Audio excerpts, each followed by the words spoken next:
Praise the lord.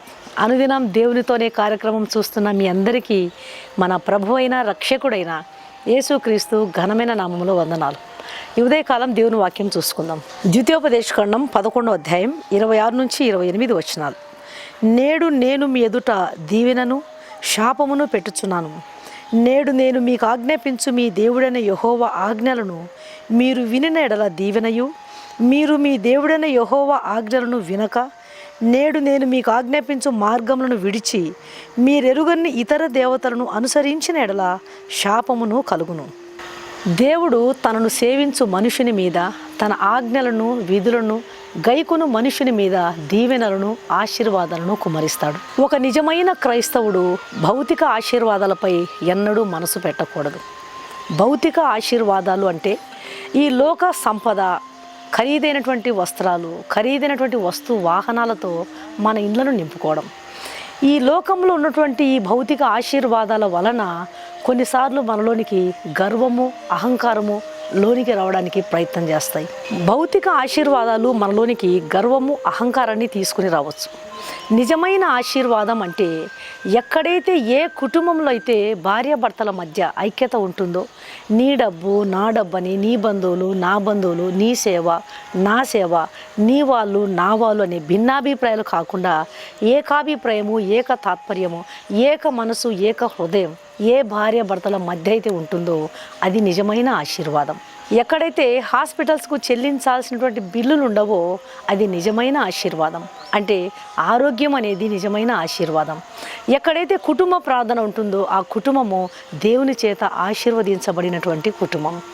ఏ భార్యాభర్తలు బిడ్డలైతే దేవుని వాక్యం యొక్క అధికారం కిందికి లోబడి నడుస్తుంటారో, దేవుని వాక్యంకు వణుకుతుంటారో, దేవుని వాక్యానుసారంగా జీవించడానికి ఇష్టపడుతుంటారో అది దేవుని ఆశీర్వాదం కలిగినటువంటి ఇల్లు. ఈ నిజమైన ఆశీర్వాదాన్ని దేవుడు తన మాటకు, తన ఆజ్ఞకు విధేయత చూపే వారికి అనుగ్రహిస్తాడు.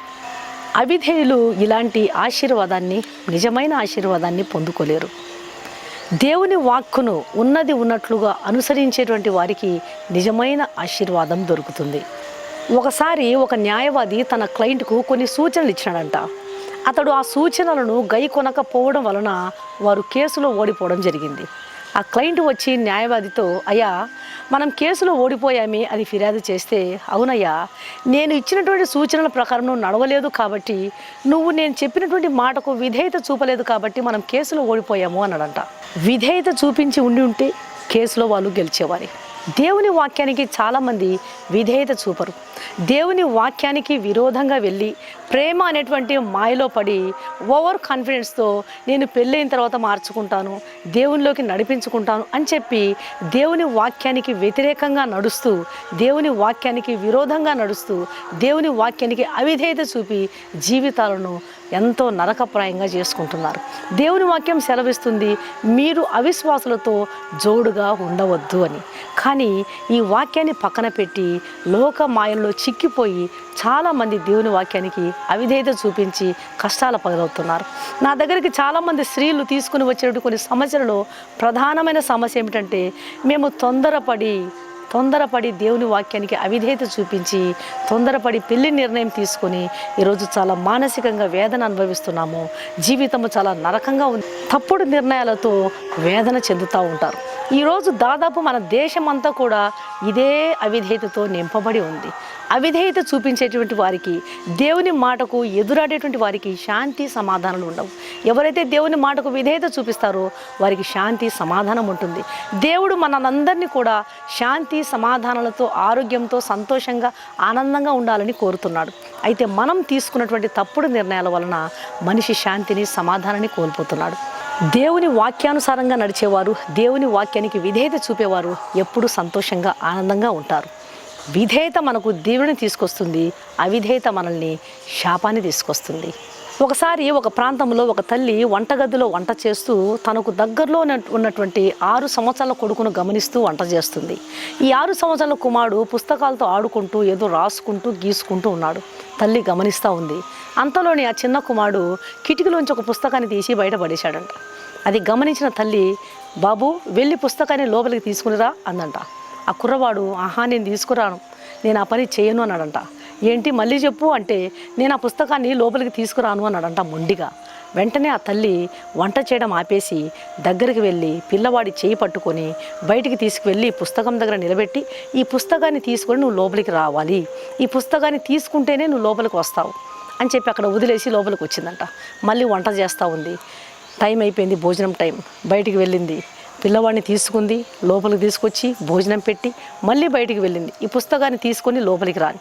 ఆహా, నేను పుస్తకాన్ని తీసుకుని రాను అని చెప్పి అక్కడే ఉన్నాడంట. మళ్ళీ టీ టైం అయింది, స్నాక్స్ టైం వరకు ఆ అబ్బాయి అక్కడే ఉన్నాడు. మళ్ళీ లోపలికి తీసుకొచ్చింది, స్నాక్స్ ఇచ్చింది, కొంచెం పాలు ఇచ్చింది. మళ్ళీ తీసుకుని వెళ్ళి పుస్తకాన్ని తీసుకుని లోపలికి రా, నువ్వు పుస్తకాన్ని తీసుకుంటేనే లోపలికి వస్తావు అని చెప్పేసి ఆ తల్లి లోపలికి వచ్చేసిందంట. అయితే అబ్బాయి అక్కడే ఉంటాడు కానీ పుస్తకాన్ని మాత్రం తీసుకుని లోపలికి రావడానికి ఎంత ఎదురాడుతూ ఉన్నాడు. నేను పుస్తకాన్ని తీసుకుని రాను అంటున్నాడంట. ఆ తల్లి మళ్ళీ కొంచెం సాయంత్రం అయ్యేసరికి కొద్దిగా చీకటి పడుతూ ఉంది. మళ్ళీ వెళ్ళి భోజనం చేయడం కోసం అబ్బాయిని తీసుకుని వెళ్ళి లోపలికి తీసుకుని వచ్చి భోజనం పెట్టి మళ్ళీ బయటికి తీసుకుపోయి పుస్తకం దగ్గర నిలబెట్టి, ఈ పుస్తకాన్ని తీసుకొని లోపలికి వస్తేనే నువ్వు లోపలికి వస్తావు, అంతవరకు నువ్వు ఇక్కడే ఉంటావు అని చెప్పేసి మళ్ళీ అక్కడే పెట్టి వచ్చేసిందంట.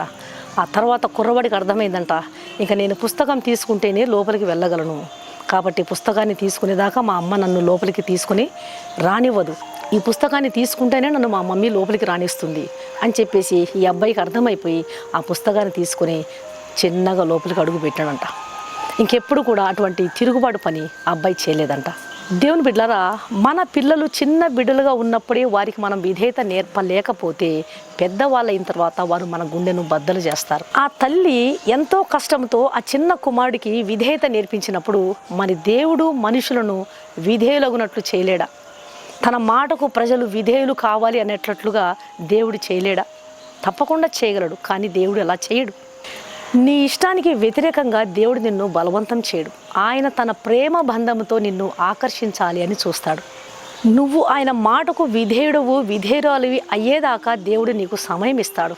ఒకవేళ నువ్వు విధేయత చూపకపోతే నువ్వే శ్రమ పడతావు. అంతేకాని దేవుడు ఒక వ్యక్తిని విధేయుడుగా కానీ అవిధేయుడుగా కానీ ఎప్పుడూ చేయలేడు. నీ ముందు దేవుడు ఒక మార్గాన్ని పెట్టాడు. నీకు దీవెన కావాలా, నీకు శాపం కావాలా? నీకు దీవెన కావాలంటే నువ్వు విధేయత చూపు, నీకు శాపం కావాలంటే నువ్వు అవిధేయుడుగా జీవిస్తావు అంతే అని దేవుడు నీ ముందు రెండు మార్గాలు ఉంచి ఉన్నాడు. ఏది కావాలో నువ్వే కోరుకోవాలి, ఏ విధంగా ఉండాలో నువ్వే నిర్ణయించుకోవాలి. దీవెన కావాలా, శాపం కావాలా? దీవెన పొందుకోవాలనుకుంటున్నావా, శాపం పొందుకోవాలనుకుంటున్నావా? రెండు మార్గాలను దేవుడు నీ ముందు ఉంచినాడు. నీ ఎంపికను బట్టి నీ జీవితం. సరైన ఎంపిక చేసుకొని దేవుని చేత ఆశీర్వదించబడుటకు ప్రభు నీకు కృప చూపును గాక. కళ్ళు మూసుకోండి, ప్రార్థన చేస్తాను.